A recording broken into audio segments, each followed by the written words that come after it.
എന്റെ പ്രിയപ്പെട്ടവരെ, എന്ത് നല്ല കാര്യങ്ങൾക്കും കൂട്ടുനിൽക്കുന്ന ചില ഭാര്യമാരുണ്ട്. ഭർത്താവിനെ പരാജയപ്പെടുത്തുന്ന, മത്സരിക്കുന്ന ഒരു കുടുംബം. അല്ലാഹുവിന്റെ ഖുർആൻ ഒരു കുടുംബത്തെ കുറിച്ച് പറയുന്നുണ്ട്.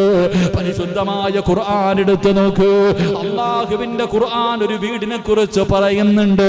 ഒരു ഭാര്യയെയും ഒരു ഭർത്താവിനെയും ഒരു മകനെയും പരസ്പരം മത്സരിച്ച ഒരു കുടുംബത്തെ കുറിച്ച് അല്ലാഹുവിന്റെ ഖുർആൻ പറയുന്നുണ്ട്. അല്ലാഹുവേ, ഞങ്ങളുടെ വീട് അങ്ങനെയാക്കി തരണേ അല്ലാഹ്.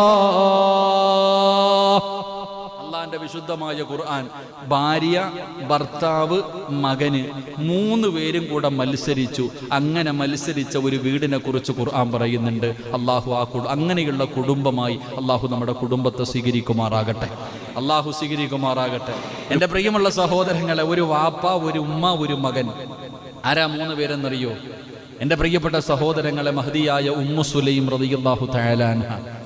മഹദി ഇങ്ങനെ വൈകുന്നേരം രാത്രിയായി തൻ്റെ പ്രിയപ്പെട്ട ഭർത്താവിനെ കാണാതെ ഇങ്ങനെ നോക്കി നിൽക്കാം. റസൂലുള്ളാഹി സ്വല്ലല്ലാഹു അലൈഹി വസല്ലമ തങ്ങളുടെ മുന്നിലേക്ക് തൻ്റെ പ്രിയപ്പെട്ട മകനും ബാപ്പയും മകനും കൂടെ, ഭർത്താവും മകനും കൂടെ മുത്തുനബിയുടെ മുന്നിൽ പോയതാ. കാണുന്നില്ല, ഇങ്ങനെ നോക്കി നിൽക്കാം. അങ്ങനെ നോക്കി നിൽക്കുമ്പോൾ അങ്ങ് ദൂരെ നിന്നിങ്ങനെ ഭർത്താവും മകനും നടന്നു വരുന്നു. ഒരു നിഴല് കണ്ടു. അൽഹംദുലില്ലാഹ്, സന്തോഷമായി ഉമ്മു സുലൈം റളിയല്ലാഹു തആല അൻഹ. അവിടെ നിന്ന് വലിയ സന്തോഷമായി. തൻ്റെ പ്രിയപ്പെട്ട ഭർത്താവും മകനും ഇങ്ങനെ നടന്ന് അടുത്തേക്ക് വരുമ്പോൾ നോക്കുമ്പോൾ 3-മതൊരു മനുഷ്യൻ കൂടെ ഉണ്ട്. കൂടെ 3-മതൊരു പരിചയമില്ലാത്ത ഒരു മനുഷ്യനും കൂടെയുണ്ട്. ഇങ്ങനെ വീടിന്റെ മുന്നിൽ വന്നു, സലാം പറഞ്ഞു. എല്ലാവരും വാപ്പായും മകനും ഇദ്ദേഹം കൂടെ വീടിന്റെ അകത്ത് കയറി. ഇങ്ങനെ അടുക്കളയുടെ ഭാഗത്ത് പോയിട്ട് ഇങ്ങനെ ഭാര്യ ചോദിച്ചു, അബൂ തൽഹ റളിയല്ലാഹു തആല അൻഹുവിനോട് ചോദിച്ചു, ഭർത്താവിനോട് ചോദിച്ചു, ആരാപ്പ കൂടെ ഒരാളുണ്ടല്ലോ? അവിടെ നിന്ന് പറഞ്ഞു, പെണ്ണെ, ഇശാ നമസ്കാരം കഴിഞ്ഞു പള്ളിയിൽ നിന്ന് ഇങ്ങോട്ട് വെളിയിലിറങ്ങിയപ്പോൾ റസൂലുള്ളാഹി സ്വല്ലല്ലാഹു അലൈഹി വസല്ലമ തങ്ങൾ ചോദിച്ചു, ഒരു പാവപ്പെട്ട ഒരു മനുഷ്യനുണ്ട്, ആരാ ഭക്ഷണം കൊടുക്കുന്നേ? ഒരു പാവപ്പെട്ട ഒരു മനുഷ്യനുണ്ട്, ആരാ ഭക്ഷണം കൊടുക്കുന്നത്? റസൂലുള്ളാഹി സ്വല്ലല്ലാഹു അലൈഹി വസല്ലമ തങ്ങൾ ചോദിച്ചപ്പോ അബൂ തൽഹ റളിയല്ലാഹു തആല അൻഹു ചാടി എഴുന്നേറ്റിട്ട് പറഞ്ഞു, നബിയെ, ഞാൻ കൊണ്ടുപോവാ നബിയെ. അങ്ങനെ വിളിച്ചുകൊണ്ട് വന്നതാ. പടച്ചവനെ, ഭാര്യ അങ്ങോട്ട് കരയാൻ തുടങ്ങി. ഉമ്മു സുലൈം റളിയല്ലാഹു തആല അൻഹു കരയുകയാ. അവിടെ നിന്ന് ചോദിച്ചു, നീ എന്തിനാ കരയണേ? ഭർത്താവിനോട് പറയുകയാ, ഈ മനുഷ്യന് ഏത് ഭക്ഷണം കൊടുക്കാനാ? ഈ മനുഷ്യൻ എങ്ങനെയാണ് ഭക്ഷണം കൊടുക്കുന്നത്? നമ്മളെ മകൻ എത്ര ദിവസമായിട്ട് പട്ടിണിയാണെന്നറിയോ? അനസ് എന്ന് പറയുന്ന ഒരു ചെറിയ മകനുണ്ട്. അവൻ ഭക്ഷണം കഴിച്ചിട്ട് ഒരുപാട് ദിവസങ്ങളായി. അതുകൊണ്ട് ഇന്ന് നമ്മൾ 2 പേരും പട്ടിണി കിടന്നിട്ട് നമ്മുടെ ഭക്ഷണം കൂടെ മോന് കൊടുക്കാമെന്ന് പറഞ്ഞു മാറ്റി വെച്ചിരിക്കണ ഈ ഭക്ഷണമല്ലാതെ വേറെ ഒന്നും ഈ വീട്ടിലില്ല. എങ്ങനെ ആ മനുഷ്യന് കൊടുക്കാം? സുബ്ഹാനല്ലാഹ്, ഭാര്യയും ഭർത്താവും കൂടി ഇരുന്നിട്ട് കരയാൻ തുടങ്ങി. അപ്പോഴാ മോൻ വരണേ. വാപ്പായും ഉമ്മയും കാണുന്നില്ല. അടുക്കളയിൽ ചെന്ന് നോക്കുമ്പോ വാപ്പയും ഉമ്മ ഇരുന്ന് കരയുന്നു. എന്താ ഉമ്മച്ചി കരയണേ? മോനെ, വാപ്പ വിളിച്ചു കൊണ്ടുവന്ന മനുഷ്യന് കൊടുക്കാൻ ഭക്ഷണം ഇല്ല, ഈ ഇരിക്കുന്നതേ ഉള്ളൂ, ഇത് നിനക്ക് തിന്നാനുള്ളതാ. അങ്ങനെ 3 പേരും കൂടെ അടുക്കളയിൽ ഇരുന്ന് ഇങ്ങനെ ചർച്ചയാ. എന്ത് ചെയ്യണമെന്നറിയാതെ 3 പേരും ഇങ്ങനെ മിണ്ടാതിരിക്കുമ്പോൾ മഹദിയായ ഉമ്മു സുലൈം റളിയല്ലാഹു തആല അൻഹ, സാലിഹത്തായ പെണ്ണങ്ങനെയാണല്ലോ, അവിടെന്ന് പറഞ്ഞു, ഞാനൊരു വഴി പറഞ്ഞു തരാ, ഞാനൊരു ഐഡിയ പറഞ്ഞു തരാ. പടച്ചവനെ, അബൂ തൽഹ റളിയല്ലാഹു തആല അൻഹുവിനോട് സാലിഹത്തായ ഭാര്യ പറഞ്ഞു കൊടുക്കുകയാ, ഈ ഭക്ഷണം മുഴുവനും ഒരു പാത്രത്തിലെടുത്ത് നമുക്ക് വെക്കാം. 3 പേരും കൂടെ ഒരു പാത്രത്തിന്റെ അകത്ത് ഭക്ഷണം എടുത്ത് വെച്ചിട്ട് 3 പേരും കൂടെ ഭക്ഷണത്തിന്റെ ചുവട്ടിലിരിക്കണം. എന്നിട്ട് അനസ് എന്ന് പറയുന്ന ചെറിയ മകനോട് ഉമ്മ പറഞ്ഞു കൊടുക്കുന്ന, മോനെ,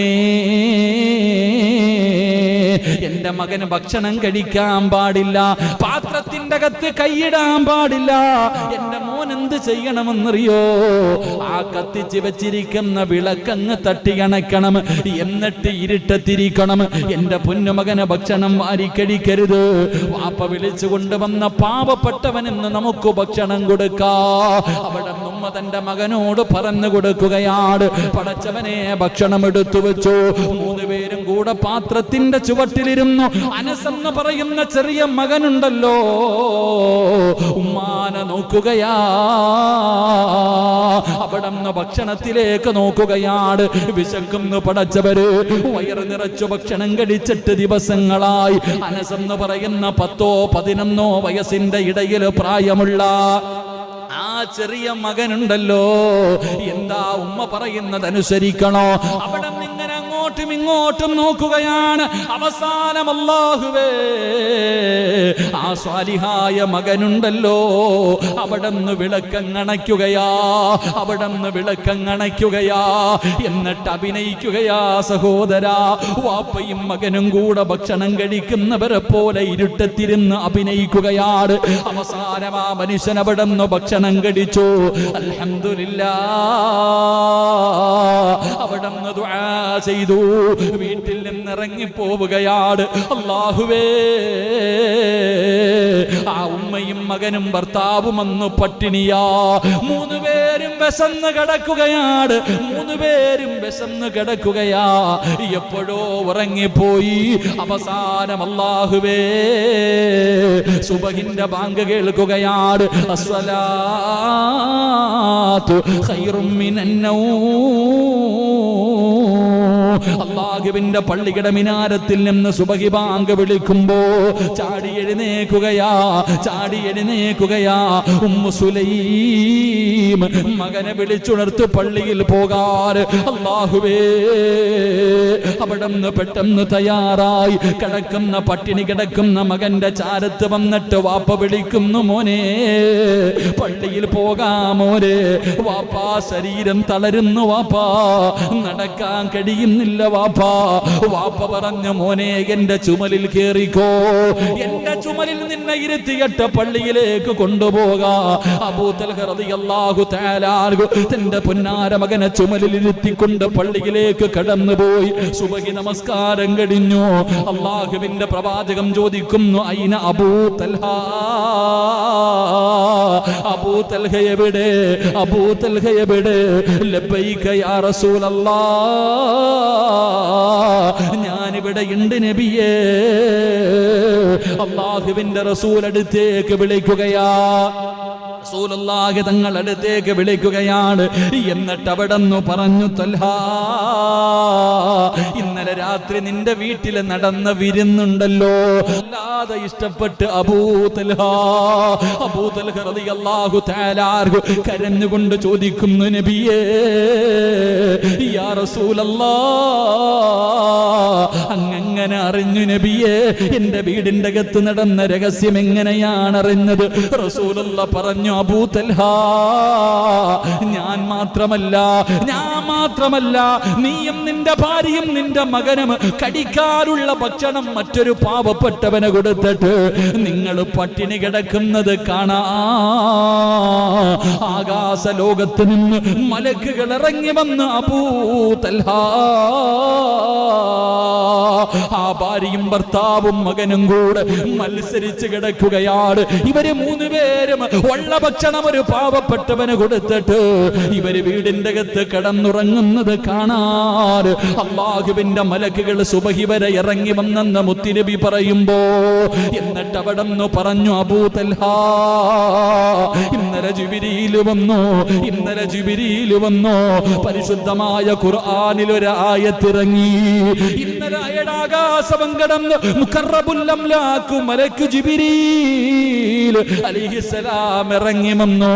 ഖുർആനിൽ ഒരു ആയത്തിറങ്ങി, വല്ലദീന തബവ്വഉദ്ദാറ വൽ ഈമാന മിൻ ഖബ്രിഹിം യുഹിബ്ബൂന മൻ ഹാജറ ഇലൈഹിം വലാ യജിദൂന ഫീ സുദൂരിഹിം ഹാജതൻ മിമ്മാ ഊതൂ വയുസിറൂന അലാ അൻഫുസിഹിം വലൗ കാന ബിഹിം ഖസാസാ വമൻ യൂക ശുഅ നഫ്സിഹി. അല്ലാഹുവിന്റെ പരിശുദ്ധമായ ഖുർആനിൽ ഇന്നലെ നിന്റെ വീടിനെ കുറിച്ച് ഖുർആനിൽ ആയത്തിറങ്ങിയെന്ന് മുത്തുനബി എവിടെന്ന് പറഞ്ഞു കൊടുക്കുമ്പോ, എന്റെ പ്രിയമുള്ളവരെ, ഇവരിൽ ആരാട് പടച്ചവരെ വിശന്ന് കിടക്കുന്ന ഭർത്താവ്, അതാ ഭക്ഷണം കൊടുക്കാൻ വഴി പറഞ്ഞു കൊടുത്ത ഭാര്യ, പട്ടിണി കിടക്കുന്ന ഉമ്മ പറയുന്നത് കേട്ടിട്ട് ഭക്ഷണം കഴിക്കാതെ വിളക്കണച്ചിട്ട് പട്ടിണി കിടന്ന അനസെന്ന് പറയുന്ന പൊന്നുമോ അല്ലാഹുവേ, അതല്ലേ കുടുംബം? അങ്ങനെയല്ലേ കുടുംബമാകേണ്ടത്? അതിനാണ് സഹോദരാ കുടുംബമെന്ന് പറയുന്നത്. ഇവരാണ് നാളെ പടച്ച റബ്ബിന്റെ സ്വർഗ്ഗത്തിലെ ചാരുകസേരയിൽ വഅസ്വാജുഹും ഫീ ളിലാലിൻ അലൽ ലറായികി മുത്തഖിയൂൻ ലഹും ഫീഹാ ഫാകിഹത്തും വലഹും മാ യദ്ഊൻ സലാമുൻ ഖൗലൻ മിർ റബ്ബിർ റഹീം. അല്ലാഹുവിന്റെ മലക്കുകൾ സലാം പറയുന്ന, അല്ലാഹുവിന്റെ മലക്കുകൾ സലാം പറയുന്ന പടച്ച റബ്ബേ, കാണുന്നവർ മുഴുവനും ചോദിക്കുകയാണ് എങ്ങനെയാണ് നിനക്ക് ഈ പ്രതിഫലം കിട്ടിയത് എന്ന് ചോദിക്കുന്ന കുടുംബമാവണോ? എന്റെ പ്രിയപ്പെട്ടവരോട് പറയുകയാ, പരസ്പരം സ്നേഹിക്ക്, പരസ്പരം വിശ്വസിക്ക്, ചതിയും വഞ്ചനയും കാണിക്കാതെ അല്ലാഹു തന്നിരിക്കുന്ന ഈ ആയുസുണ്ടല്ലോ അത് സന്തോഷിച്ചുകൊണ്ട് ആസ്വദിച്ചുകൊണ്ട് അല്ലാഹുവിനെ നന്ദി രേഖപ്പെടുത്തിക്കൊണ്ട് പടച്ചവനെ പേടിച്ച് ജീവിക്കും മുസ്ലിമേ. അല്ലാതെ ഭർത്താവിനെ വഞ്ചിക്കല്ലേ. ഭർത്താവിനെ വഞ്ചിക്കുന്ന ഭാര്യ, ഭർത്താവ് പുറത്തു പോകുമ്പോൾ കാമുകനെ വിളിക്കുന്നവർ, ചാറ്റ് ചെയ്യുന്നവർ, ചിത്രങ്ങൾ അയച്ചു കൊടുക്കുന്നവർ, ആവശ്യമില്ലാത്ത കാര്യങ്ങൾ ഷെയർ ചെയ്യുന്നവർ, അല്ലാഹുവേ ഭർത്താവ് വരുമ്പോ നല്ലവനെ പോലെ അഭിനയിക്കുകയാ. പടച്ചവനെ, ഭാര്യ എങ്ങനെയാണ്? ഭർത്താവ് നേരെ തിരിച്ചാണ്. പടച്ചവരെ, വെളിയിലിറങ്ങിയാൽ മോശമായ ഫോട്ടോകൾ ഷെയർ ചെയ്യുകയാണ്, അവിടെ ഫോൺ വിളിക്കുകയാണ്, വാട്സപ്പിലൂടെ ചാറ്റ് ചെയ്യുകയാണ്. വീടിന്റെ അകത്ത് കടന്നു വരുമ്പോ മൊബൈലിലെ മുഴുവനും ഡിലീറ്റ് ചെയ്ത് കളഞ്ഞിട്ട് അതാ ഭർത്താവും ഭാര്യയും മൊബൈൽ വരെ പരസ്പരം ലോക്കിട്ട് വെക്കുന്ന കാലവാ. അല്ലാഹുവേ, ഭർത്താവ് ഫോൺ എടുത്താൽ ഭാര്യ ദേഷ്യപ്പെടുന്നു. ഭാര്യ എങ്ങാണം ഭർത്താവിന്റെ ഫോണിൽ തൊട്ടാ പടച്ചവരെ കുടുംബകലഹമാ. എല്ലാം മറച്ചു വെക്കുന്നവരാകുന്നു, പരസ്പരം തുറന്നു പറയുന്നില്ല. അതുകൊണ്ട് എന്റെ പ്രിയപ്പെട്ടവരോട് പറയുകയാണ്, കുടുംബജീവിതത്തില് പരസ്പരം അങ്ങോട്ടും ഇങ്ങോട്ടും വിശ്വാസമുണ്ടാകണം, അവിടുന്ന് സ്നേഹമുണ്ടാകണം. മക്കളെ നല്ലതുപോലെ സ്നേഹിക്കാൻ പഠിക്കണം. എപ്പോഴെവിടെ വെച്ചാണ് മരിക്കുന്നതെന്നറിയില്ല, ഏത് സമയത്താണെന്നറിയില്ല. അല്ലാഹുവിന്റെ കടുത്ത പരീക്ഷണങ്ങൾ കടന്നു വന്നാ ഇന്നൊരു ചെറുപ്പക്കാരൻ വിളിച്ചു കരയുന്ന ഉസ്താദേ,